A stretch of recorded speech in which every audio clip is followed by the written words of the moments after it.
Hello friends और hello मेरे प्यारे बच्चों, आप सभी का स्वागत है आपके अपने यूट्यूब चैनल कौटिल्य क्लासेस 2.0 पे। आज हम लेकर आ चुके हैं आप लोगों के लिए हेलो एल्केन्स और हेलो एरिन्स, जो क्लास 12 के लेसन 10 है, ऑर्गेनिक केमिस्ट्री का पहला चैप्टर है। इसके ऑब्जेक्टिव प्रश्न जो परीक्षा में काफ़ी ज़्यादा पूछे जाते हैं, तो देरी नहीं करते हैं, वीडियो को चालू करते हैं। आप इस वीडियो को पूरा अंत तक देखिए और इसको हो सके तो नोट भी कर लीजिए, क्योंकि ये जो है आपका 50% का ये आपका ऑब्जेक्टिव क्वेश्चन जो है परीक्षा में आएंगे।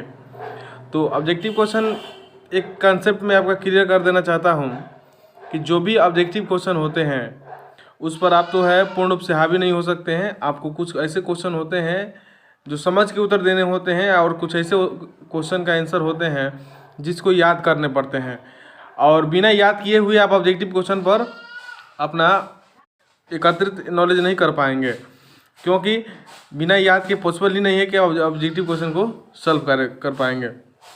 आइए, पहला क्वेश्चन है, ऊष्मा और विद्युत का अच्छा चालक कौन है? ऊष्मा और विद्युत का अच्छा चालक कौन है? देखिए, इसमें 4 ऑप्शन दिया गया है, एंथ्रासाइट, कोक, हीरा, ग्रेफाइट और चारकोल। तो इसका सही आंसर हो जाएगा ग्रेफाइट। क्यों होगा इसमें ग्रेफाइट? क्योंकि देखते हैं ना कि जब बैटरी वगैरह होता है उसमें ग्रेफाइट लगा रहता है, जो क्या करता है, इधर से करंट को उधर फॉलो करता है। आगे बढ़ते हैं, दूसरा क्वेश्चन है कि निम्नलिखित अपरूपों में कार्बन का सर्वाधिक प्रतिशत अधिकतम किसमें है? 4 ऑप्शन आपके सामने हैं, इसमें भी इसका आंसर क्या हो जाएगा? ग्रेफाइट हो जाएगा। उसके बाद आगे बढ़ते हैं, तीसरा क्वेश्चन है कि हीरे में कार्बन का प्रसंकरण कितना होता है? तो हीरे में कार्बन का प्रसंकरण जो है sp3 होता है। sp3 होता है। आप जानते होंगे AsPdF जो होता है ये सबसेल है, यानी कि उप कक्षा है। S में 2 इलेक्ट्रॉन होते हैं, P में 6, D में 10 और F में 14 इलेक्ट्रॉन होते हैं। इनके ऑर्बिटल होता है 1, इनके 3 ऑर्बिटल होते हैं, और इसके 5 होते हैं, और इसके 7 ऑर्बिटल होते हैं। एक में 2 इलेक्ट्रॉन ही मूव करता है।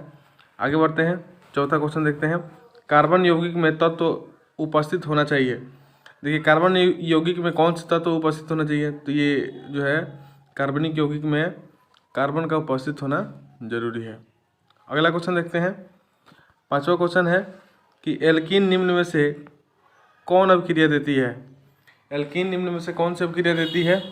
तो योगात्मक, प्रतिस्थापन, ये दोनों अभिक्रियाएं जो है एल्कीन देती है, इसलिए इसका ऑप्शन सी सही हो जाएगा, ए और बी दोनों। कार्बन कार्बन एकल बंध की लंबाई कितनी होती है? तो कार्बन से कार्बन की जो सिंगल बंड जो होता है, कार्बन कार्बन का सिंगल बंड, उसकी लंबाई होती है 1.54 एंगस्ट्रॉम होती है। कार्बन की संयोजकता कितनी होती है? तो कार्बन की संयोजकता जो है 4 होती है। 7वां का डी इसका आंसर हो जाएगा। आगे बढ़ते हैं, कार्बनिक ठोस की शुद्धता का लक्षण है। कार्बनिक ठोस की शुद्धता का लक्षण क्या है? तो गलनांक जो है इसका सही आंसर होगा। कार्बनिक ठोस की शुद्धता का लक्षण है। आगे बढ़ते हैं, CNG में मुख्य रूप से होता है। तो CNG में मुख्य रूप से क्या होता है? तो मीथेन जो है CNG में मुख्य रूप से होता है। एल्कील हाइलाइट को अल्कोहल में बदला जाता है।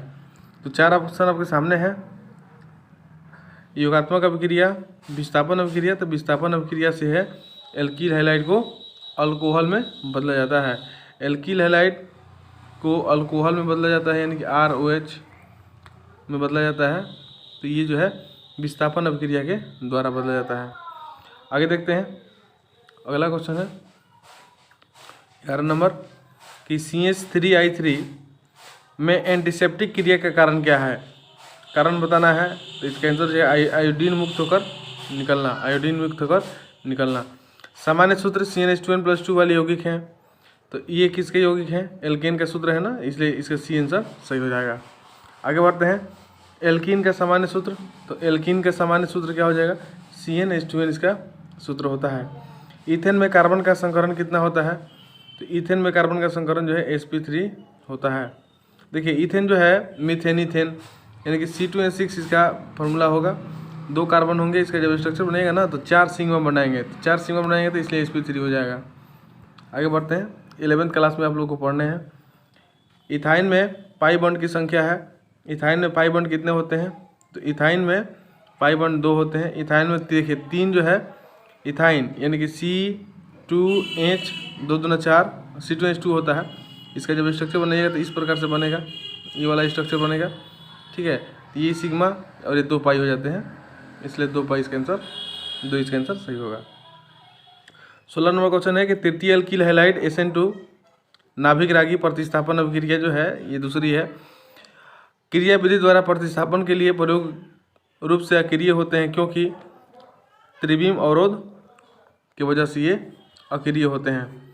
Alkyl halide dialkyl copper अभिकर्मक के साथ क्रिया करके देते हैं, क्या देते हैं, ये जो है एल्केन्स जो है देते हैं।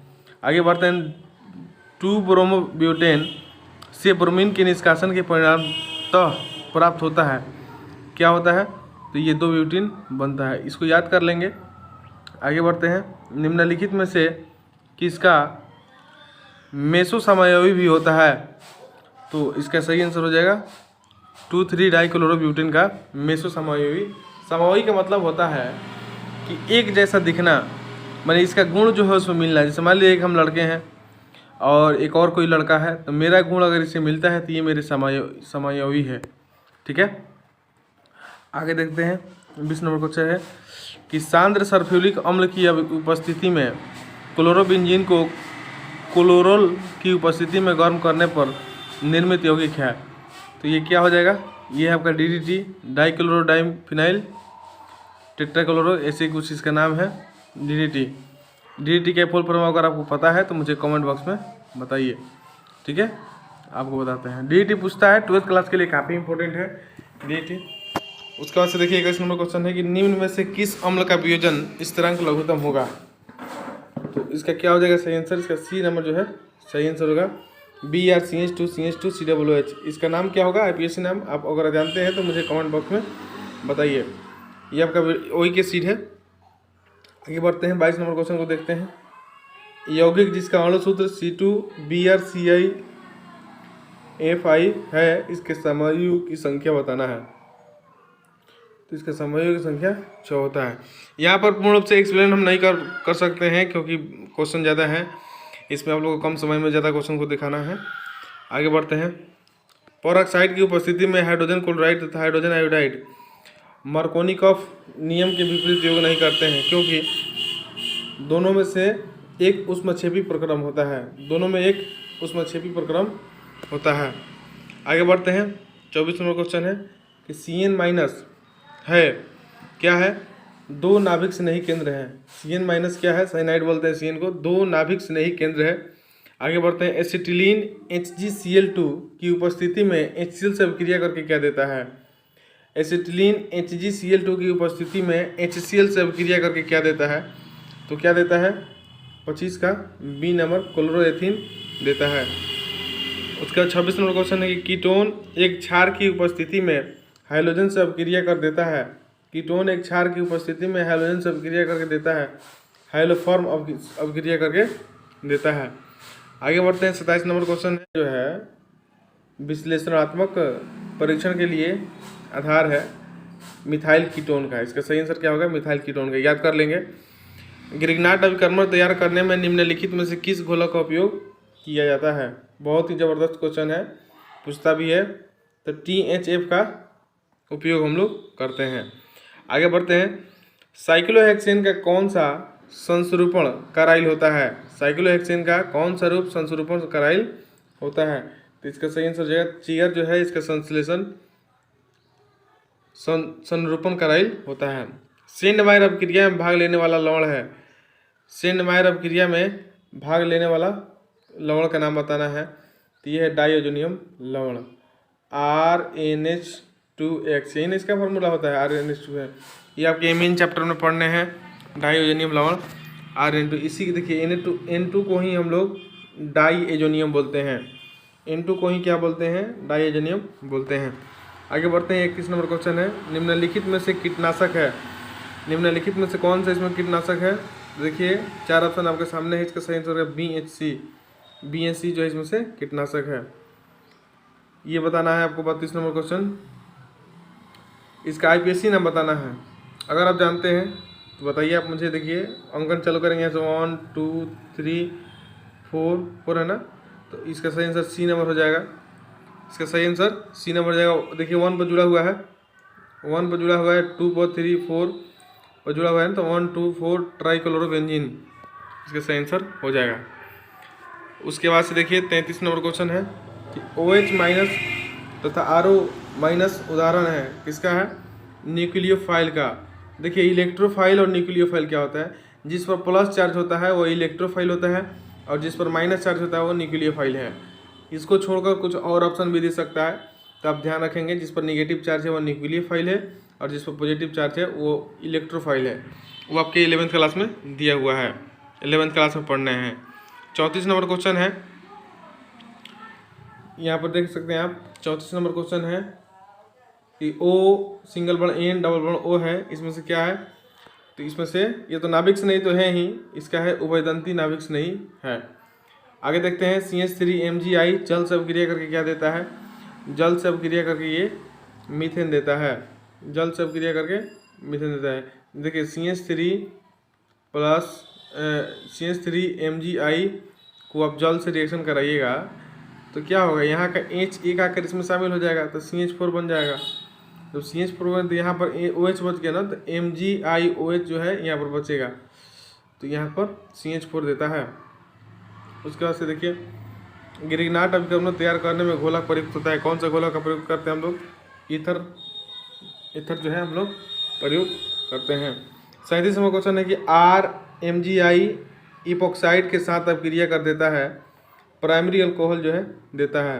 RMgI इपोक्साइड के साथ अभिक्रिया कर क्या देता है, प्राइमरी अल्कोहल देता है। उसके बाद है 38 नंबर क्वेश्चन, CO2 गिरिग्नाट अभिकर्मक के साथ अभिक्रिया कर देता है, क्या देता है, कार्बोक्सिलिक अम्ल देता है। CO2 गिरिग्नाट अभिकर्मक के साथ अभिक्रिया करके कार्बोक्सिलिक अम्ल देता है। हेलो एल्केन्स में C प्रसंकरित रहता है, हेलो एल्केन्स में C प्रसंकरित रहता है, क्या होगा, sp3 से प्रसंकरित रहता है। हेलो एरेंज में C प्रसंकरित रहता है, हेलो एरेंज में C प्रसंकरित sp2 से होता है क्योंकि इसमें सिग्मा चले आते हैं। आगे बढ़ते हैं 41 नंबर क्वेश्चन है कि हेलो एल्केन्स में C सिंगल बड़े X बंध की प्रकृति होती है, तो इसको हम लोग बोल सकते हैं 41 का बी नंबर, ससंयोजक ध्रुवीय प्रकृति इसकी होती है। आगे बढ़ते हैं 42 नंबर, हेलो एरेंज में C सिंगल बॉन्ड X बंद रहता है, ससंयोजक ध्रुवीय बंद जो है रहता है। आगे बढ़ते हैं 43 नंबर क्वेश्चन देखते हैं कि CH3 CH2 single bond CH3 Cl2 इसका क्लोरीन से प्राप्त होती है, क्या होगी, इसको हम बोलते हैं रेसिमिक मिश्रण जो है इसको बोलते हैं। 44 नंबर क्वेश्चन है कि एक कार्बनिक यौगिक C4H9Cl इसका नाम क्या होगा, आप मुझे कमेंट बॉक्स में बताएंगे। Na डाईएथिल क्रिया से एक हाइड्रोकार्बन देता है जो मोनोक्लोरीनीकरण से एक क्लोरो भी उत्पन्न देता है, तब A है टी ब्यूटिल क्लोराइड, इसको हम लोग कह सकते हैं। निम्न में से कौन प्रथम नाभिक रागी क्रिया विधि द्वारा नाभिक राशि प्रतिस्थापन देता है, तो यह है बेंजील क्लोराइड जो है होता है। बेंजील क्लोराइड का सूत्र क्या होता है, आप मुझे कमेंट बॉक्स में बताएंगे। किसके प्रयोग से एल्कोहल तथा सिंगल बॉन्ड OH समूह कार्बोक्सिलिक अम्ल का सिंगल बॉन्ड COOH समूह Cl- द्वारा प्रतिस्थापित हो सकता है, तो यह है फास्फोरस पेंटाक्लोराइड PCl5 द्वारा हो सकता है। आगे बढ़ते हैं 47 नंबर क्वेश्चन है कि पोर ऑक्साइड की उपस्थिति में हाइड्रोजन ब्रोमाइड की प्रोपीन से क्रिया से उत्पन्न उत्पाद है, तो HBr को जब प्रोपीन से अभिक्रिया हम लोग कराएंगे तो क्या हो जाएगा, N प्रोपील ब्रोमाइड बनेगा। आप अभिक्रिया करके देख सकते हैं। एक यौगिक पर असम्मित कार्बन पर SN2 क्रिया हमेशा देती है, क्या देती है, एक एकल त्रिविमीय समायोगी देती है। आगे बढ़ते हैं, निम्न में से किसमें नाभिक रागीता उच्चतम होती है, तो इसमें जो है OH- में सबसे अधिक नाभिक रागीता उत्पन्न होती है। आगे बढ़ते हैं, 2-ब्रोमोपेंटेन को एथेनॉल में पोटेशियम एथोक्साइड में गर्म किया जाता है, प्राप्त मुख्य उत्पाद है, तो ट्रांसपेप्टिन 2 जो है प्राप्त मुख्य उत्पाद है। टालुइन के फिलेटर क्राफ्ट संश्लेषण में AlCl3 के साथ प्रयुक्त अभिकारक है, तो इसमें क्या हो जाएगा, इसका आंसर हो जाएगा डी, इसका सही आंसर हो जाएगा। आगे बढ़ते हैं, एथिल क्लोराइड का डाईएथिल ईथर में परिवर्तन किसके द्वारा होता है? ये बहुत इंपॉर्टेंट क्वेश्चन है। तो विलियमसन संश्लेषण के द्वारा इसका होता है। आगे बढ़ते हैं। ग्रिग्नार्ड प्रतिकारक बनाने के लिए ईथर में Mg डालकर यानी कि मैग्नीशियम डालकर किसके साथ प्रतिक्रिया कराते हैं? तो ये जो है C2H5Cl से अभिक्रिया कराते हैं। इसका नाम क्या होगा? Ethyl chloride. आग बुझाने के उपयोग में आने वाला पदार्थ है। तो आग बुझाने के लिए उपयोग में आने वाला निम्नलिखित में से इसमें क्या हो जाएगा? CCl4 यानी कि कार्बन टेट्राक्लोराइड हो जाएगा। निम्नलिखित में से किस रसायन का उपयोग बेहोशी के लिए किया जाता है? तो इसमें जो है क्लोरोफॉर्म जो है CHCl3 यानी कि कार्बन ट्राइक्लोराइड जो है, इसका प्रयोग हम लोग बेहोशी के लिए करते हैं। इसमें देखिए एक ऑप्शन दिया गया है, इसका आप नाम बताइए, IPSC नाम इसका बताकर आप मुझे कमेंट कीजिए इसका IPSC नाम क्या होगा। आगे बढ़ते हैं। अम्लीय जलांश के दर का क्रम होगा। अम्लीय जलांश का दर का क्रम क्या होगा? देखिए इसमें 3 ऑप्शन दिए गए हैं, 3 जो है बनाकर दिए गए, इसका क्रम बताना है। तो इसका क्रम क्या हो जाएगा? 1 3 2 जो है इसका क्रम होगा, 1 3 और ये 2 इसका क्रम होगा। आगे बढ़ते हैं 57 नंबर। कौन एल्काइल हैलाइड सिर्फ SN2 जलांश क्रिया विधि का अनुसरण करता है? तो इसमें क्या हो जाएगा? तो ये आपका है फिनाइल एथाइल। ये जो है आपका आंसर जो है डी नंबर सही हो जाएगा। 57 का D C6H5 single bond CH2X इसका सही आंसर हो जाएगा। दिए गए अभिक्रिया दिया गया है। ये भी क्वेश्चन पूछा गया है। CH3 CH2 CH double bond CH2 plus HI और अभिक्रिया करके X बनता है यानी कि हैलाइड बनता है। तो 58 का आंसर बताना है कि इसके बाद क्या बनेगा। तो इसके बाद क्या बनेगा? तो 1,2 डाई आयोडोब्यूटेन बनेगा यानी कि 58 का डी बनेगा। आप इसका अभिक्रिया कराकर यहाँ पर 1,2 डाई आयोडोब्यूटेन बनाकर दिखाइए। आगे बढ़ते हैं। CH4 में सिग्मा बंधों की संख्या कितनी होती है? तो CH4 में सिग्मा बंध 4 होते हैं। CH4 को तोड़ेंगे ऐसे, ये सिग्मा ये सिग्मा ये सिग्मा ये सिग्मा, इसलिए 4 सिग्मा होता है। कौन सबसे शक्तिशाली केंद्र स्नेहिल है? तो इसमें बताना है कि सबसे शक्तिशाली केंद्र स्नेहिल इसमें से कौन सा है? तो ये 60 का सही आंसर हो जाएगा, डी नंबर हो जाएगा। CH3O निगेटिव न्यूक्लियोफाइल है। आगे बढ़ते हैं। सबसे स्थिर कार्बोनियम कौन सा है? सबसे स्थिर कार्बोनियम कौन सा है? तो 4 ऑप्शन आपके सामने है। सबसे स्थिर कार्बोनियम कौन सा है? तो ये सी नंबर हो जाएगा, CH3 होल थ्राइस C+, ये है। आगे बढ़ते हैं। 62 नंबर क्वेश्चन है। अभिक्रिया दिया गया आपके सामने, देख सकते हैं अभिक्रिया। यहाँ पर जो है ये भी फिनाइल है, फिनाइल कर सकते हैं जब दोनों एक से जुड़ा हुआ है तो। और बताना है इस अभिक्रिया को हम लोग क्या कहते हैं? तो इस अभिक्रिया को हम लोग फीटिंग अभिक्रिया कहते हैं। इस अभिक्रिया को हम लोग फीटिंग अभिक्रिया कहते हैं। आगे बढ़ते हैं। एल्कील हैलाइड एवं सोडियम धातु के बीच अभिक्रिया कहलाती है। तो एल्कील हैलाइड एवं सोडियम धातु के बीच की अभिक्रिया कहलाती है बुटर्ज अभिक्रिया कहलाती है। एल्कील हैलाइड एवं सोडियम धातु के बीच की अभिक्रिया बुटर्ज अभिक्रिया कहलाती है। याद रखेंगे, क्वेश्चन पूछा हुआ है। अभिक्रिया C2H5Br जब KOH के साथ इसका रिएक्शन करा दिया जाता है उपस्थिति में तो क्या बनता है? तो CH2 डबल बॉन्ड CH2 यानी क्या बनता है आपका? एसिटिलीन नहीं बोलेंगे, इथिलीन बनता है। आगे बढ़ते हैं। 65 नंबर क्वेश्चन है। निम्न अभिक्रिया का प्रमुख प्रतिफल निम्नलिखित में कौन है? तो इसका सही आंसर हो जाएगा 65 का C नंबर यानी कि COCl2 जो है इस प्रक्रिया का प्रतिफल बनेगा।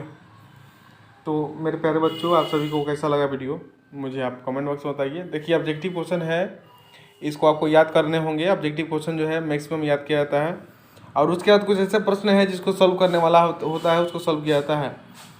तो चलिए आगे बढ़ते हैं और यहीं से वीडियो को समाप्त करते हैं। वीडियो देखने के लिए आपका तहे दिल से शुक्रिया। फिर हम लोग मिलते हैं अगले वीडियो में।